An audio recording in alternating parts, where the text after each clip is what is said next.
Beaux-parents diaboliques, qu'avez-vous fait pour mériter ce titre? Avec ma femme, on s'aime vraiment, on forme un vrai couple soudé sur beaucoup de choses. Mais il y a un sujet sur lequel on n'arrive jamais à se mettre d'accord. L'éducation de sa fille, Suzy, qui a 16 ans. Pour ma femme, Suzy est assez grande pour faire ce qu'elle veut. Point barre. Pas de limite, pas de conséquences, rien. Et dès que j'essaie d'intervenir, on me rappelle immédiatement que je ne suis que le beau-père, alors je devrais me taire. Pourtant, je fais partie de la vie de Suzy depuis qu'elle a 5 ans. J'ai tout fait pour être présent, pour être un bon beau-père. J'ai payé ses cours de danse, je l'ai accompagnée à toutes ses compétitions, et chaque matin, c'est moi qui lui prépare son petit déjeuner. Mais elle m'en veut, sans raison apparente. Un exemple. Il y a quelques mois, je l'ai surprise en train de vendre des cigarettes électroniques à des mômes de 12 ans, alors que mon propre neveu qui avait 14 ans venait d'être hospitalisé à cause du vapotage. Elle le savait parfaitement. Sur le coup, j'étais furieux, mais je me suis retenu et j'ai essayé de lui parler calmement. Elle n'a même pas voulu me répondre. Tu ne peux pas me dire quoi faire, il n'y a que maman qui peut. J'en parlerai pas. Elle m'a lancé ça en levant les yeux au ciel, agacée. C'est là que ma femme est intervenue, en me balançant. Tu n'es pas son père, fais pas comme si tu l'étais. Elles se sont serrées les coudes, puis ma femme l'a emmenée à l'étage pour discuter entre elles. Je n'ai jamais su ce qui s'est dit, mais une chose est sûre, Suzy n'a jamais reconnu ses torts. Depuis, notre relation, déjà compliquée, a touché le fond il y a quelques semaines. Un jour, elle est venue me demander un nouveau MacBook, prétextant qu'elle avait fait tomber le sien alors qu'il ne marchait que trop bien à part un coin abîmé.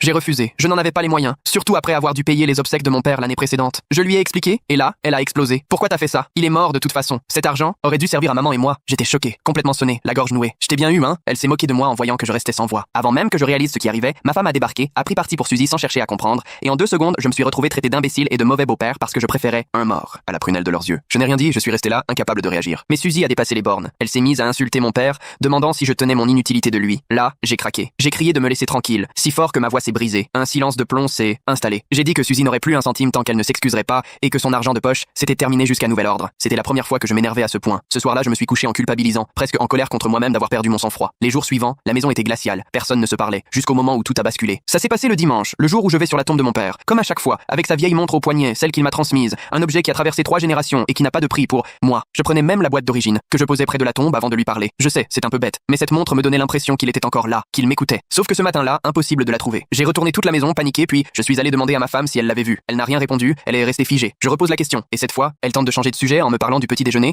Elle file même à la cuisine pour m'en préparer un, mais je la coupe net. Je la fixe droit dans les yeux et je demande fermement où est la montre. Et là, elle craque, elle fond en larmes, me supplie de ne pas me mettre en colère. Je ris nerveusement. Pourquoi je m'énerverais? Ce n'est pas comme si ma montre avait disparu, hein? Et là, elle finit par tout avouer. En fait, Suzy m'en voulait toujours pour le MacBook, et elle accusait mon père d'être la cause de tout. Selon elle, il fallait que je coupe tout lien avec lui, et c'est seulement à ce moment-là que je serais prêt à dépenser mon argent pour ce qui compte vraiment. Elle a donc pris ma montre et l'a vendue au mont-de-piété pour 3 fois. Rien. Au moment où j'apprenais ça, Suzy était en train de se faire dorloter au spa avec ses copines grâce à l'argent. J'ai eu l'impression que le sol s'effondrait sous mes pieds. Je suis resté sans voix, submergé par la colère, la tristesse, un sentiment de trahison, mais je n'ai rien laissé paraître. Je me suis contenté de sourire, pendant que ma femme, paniquée, me disait qu'on pouvait sûrement récupérer la montre. Mais à ce moment-là, je n'avais qu'une seule idée en tête. Si Suzy voulait se comporter comme une gamine gâtée, égoïste et capricieuse, alors elle serait traitée comme telle. Parce que ce n'était plus seulement une histoire de montre. Il s'agissait de rester le fils que mon père m'a appris à être. Découvrez l'histoire complète en cliquant sur la vidéo ci-dessous.